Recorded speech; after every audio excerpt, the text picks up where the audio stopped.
다양한 동물의 생태와 습성을 알아보고 그 속에 담긴 과학을 찾아보는 시간입니다. 사이언스주 이동은 기자와 함께하겠습니다. 어서 오세요. 안녕하세요. 네, 오늘은 어떤 동물을 만나볼까요? 네, 오늘은 말에 대해서 이야기 나눠볼까 하는데요. 말은 특히 사람과 함께 달려가는 이런 모습이 아주 멋진 네. 동물이죠. 과거에 비하면 말을 체험할 수 있는 기회가 많아지면서 우리에게도 조금 친숙한 그런 동물이 된 것 같습니다. 네, 말은 오래전부터 좀 사람과 가까운 동물이다 이런 인식이 있는데요. 네. 말에도 경주마부터 조랑말까지 굉장히 다양한 종류가 있잖아요. 네. 이게 어떻게 구분할까요? 말은 정확히 구분하자면 100여 종이 넘게 있습니다. 네. 그만큼 종류도 다양하고 덩치 차이도 아주 큰 편인데요. 가장 큰 말의 경우는 이 몸무게가 1톤 정도로 주로 마차를 끄는 데 쓰이던 힘이 센 말입니다. 반대로 가장 작은 말의 경우는 보통 이 몸무게가 80에서 120kg 정도로 높이도 1m가 채 되지 않는데 어떻게 보면 아주 큰 개 정도 된다 이렇게 볼 수 있겠습니다. 이런 작은 말들은 보통 애완용으로 많이 키운다고 합니다. 그 몸무게에 따라서도 다양한 말이 있는데 말씀하신 대로 마차를 끌거나 사람과 교감하는 반려용 말도 있는 것 같은데요. 용도가 굉장히 다양한 것 같아요. 네, 그렇죠. 이 말을 쓰임새에 따라서는 크게 달리기를 하는 경주용 말과 또 일반적으로 타고 활동할 수 있는 승용마가 있고요. 또 이 농사일을 하는 말이나 또 사람과 교감할 수 있는 그런 반려동물용 말도 있습니다.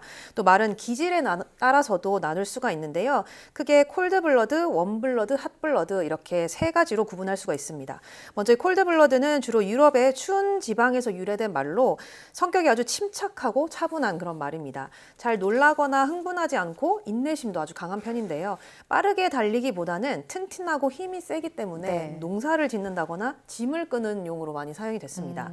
또 핫블러드 같은 경우는 이 콜드블러드와 반대로 중동과 같이 더운 지방이 원산지인 말인데 상대적으로 덩치가 작고 늘씬한 몸을 가지고 있습니다.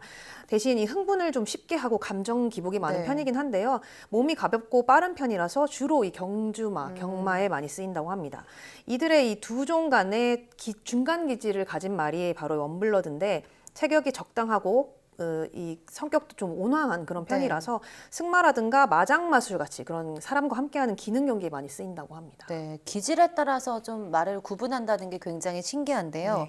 그 말하면 사실 빼놓을 수 없는 게 또 경주마죠? 네, 맞습니다. 앞서 말씀드린 대로 경주마 같은 경우는 핫블러드에 속하는 그런 종을 쓰는데 국제적으로 이 경마에 유일하게 출전할 수 있는 공인된 말이 서러브레드라는 종입니다. 이 서러브레드라는 말의 어원 자체가 철저하게 기르다 이런 뜻인데요. 이 잘 달리는 말끼리 교배를 해서 속도도 뛰어나고 힘이 넘치는 그런 품종으로 개량해서 만들어낸 겁니다. 이 경주마는 보통 시속이 70km까지 달릴 수 있는데 시속 100km 정도까지 달리는 치타만큼은 아니겠지만 이 지구력이 좋아서 장거리를 달리는 데는 더 유리합니다. 말이 이렇게 빠르게 달릴 수 있는 힘은 긴 다리에서 오는데요.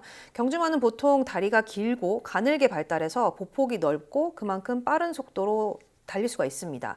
또 말은 다리뼈가 가볍고 근육은 무거운 편인데 경주마는 달리는데 불필요한 그런 무거운 근육을 많이 없애도록 훈련을 하기 때문에 더 빨리 달릴 수가 있다고 합니다. 네, 그 지금 영상에서 나간 것처럼 경주마가 달릴 때 그 다리에 정말 눈길이 가더라고요. 우리가 말 근육 이런 표현도 하잖아요. 그 남다른 다리 근육이 말의 핵심인 것 같습니다. 네, 맞습니다. 이런 다리 때문에 말은 또 서서 잘 수가 있습니다. 이 말의 뒷다리 관절이나 힘줄, 인대 같은 것들이 서 있거나 움직일 때 모두 이 에너지를 보존하기에 좋도록 이 설계가 돼 있습니다. 사람의 경우는 근육과 인대 힘을 합쳐서 써야 운동을 할 수가 있지만 말은 근육의 힘이 없이 인대만으로도 서 있을 수가 있는 거죠.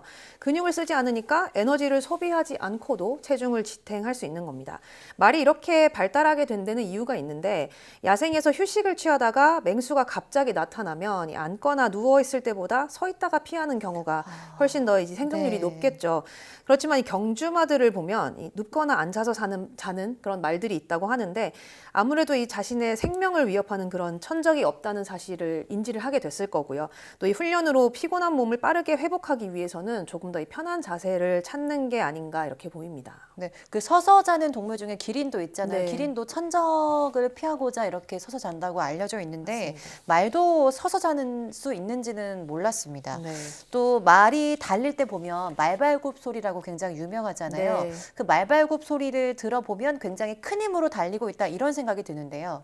네, 이 뭐 말이 전속력으로 달리면 이 말 발굽에 가해지는 충격이 몸무게의 8배에 달한다고 합니다. 그만큼 이 말 발굽이 말에 가해진 이런 직접적인 충격을 좀 완화해주는 그런 역할을 하는데 발굽의 주 성분은 젤라틴이고요. 보통 사람의 손톱처럼 한 달에 한 8, 9cm 정도, 밀리미터 정도 네. 자란다고 합니다.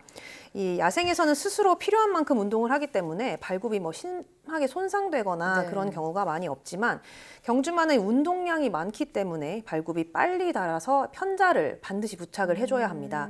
한마디로 뭐 말한테 신발을 신겨주는 것이다 네. 이렇게 보면 될 것 같은데요. 주기적으로 새로 자란 굽을 깎아내고 마모된 편자를 새 걸로 바꿔줘야 되는데 이런 역할을 해주는 사람이 바로 장제사입니다. 저희가 예전에 한번 직접 취재를 한 적이 있었는데 이 편자를 교차할 때 먼저 수평이 되도록 발굽을 깎아낸 뒤에 불에 달군 편자를 정교하게 다듬어서 말의 발굽에 꼭 맞도록 조정을 해줍니다. 다행히 말발굽에는 신경이 없어서 고통을 느끼지는 않는다고 하는데요. 뜨거운 상태로 이렇게 편자를 달아주면 이 발굽에 단백질 성분이 녹으면서 밀착이 되게 되는 겁니다. 뭐 사람도 발 크기가 다른 것처럼 말의 발굽도 모두 크기와 모양이 다르기 때문에 이렇게 정교하게 편자를 만들기 위해서는 숙련된 장제사가 작업을 하게 되는 겁니다. 네, 영상을 보니까 막 뜨거울 것 같고 아플 것 같은데 네. 이게 신경이 없어서 아무런 느낌이 없다고 하니까 다행인 것 같긴 한데요. 그 다리와 또 말굽 외에 경주마 특징이 뭐가 있을까요? 또 다른 특징이라면 이 말의 심장이라고 할 수 있는데 경주마의 심장은 사람보다 17배나 크다고 합니다. 그만큼 한 번 박동할 때 뿜어내는 혈액의 양도 사람보다 훨씬 더 많게 되는데요. 빨리 달려도 온몸 구석구석으로 산소를 빠르게 보낼 수 있기 때문에 몸에 무리가 덜 가게 되는 겁니다. 또 이 경주마를 보면 달릴 때 눈 양옆을 이렇게 가려주는 걸 네. 볼 수가 있는데요. 말은 사람과 달리 눈이 옆쪽에 있기 때문에 시야가 360도에 가깝습니다. 뭐 다른 초식 동물들과 마찬가지로 야생에서 포식자가 나타나면 빠르게 알아차려야 하기 때문에 일종의 생존을 위한 수단인데요. 파노라마 사진처럼 옆은 물론이고 뒤까지 볼 수 있고 색깔도 일부 구분을 할 수 있다고 합니다. 그렇지만 이 경주마의 경우는 이런 특징이 집중을 방해할 수 있기 때문에 달릴 때는 양옆 시야를 가려줘야 한다고 합니다. 네, 경마장 가본 적이 있는데 그게 꾸미기용 그냥 옷을 입은 것처럼 보였는데 이게 네. 이런 특징이 있는지 몰랐습니다. 오늘은 말에 대한 이야기 잘 들었고요. 여기까지 듣겠습니다. 고맙습니다.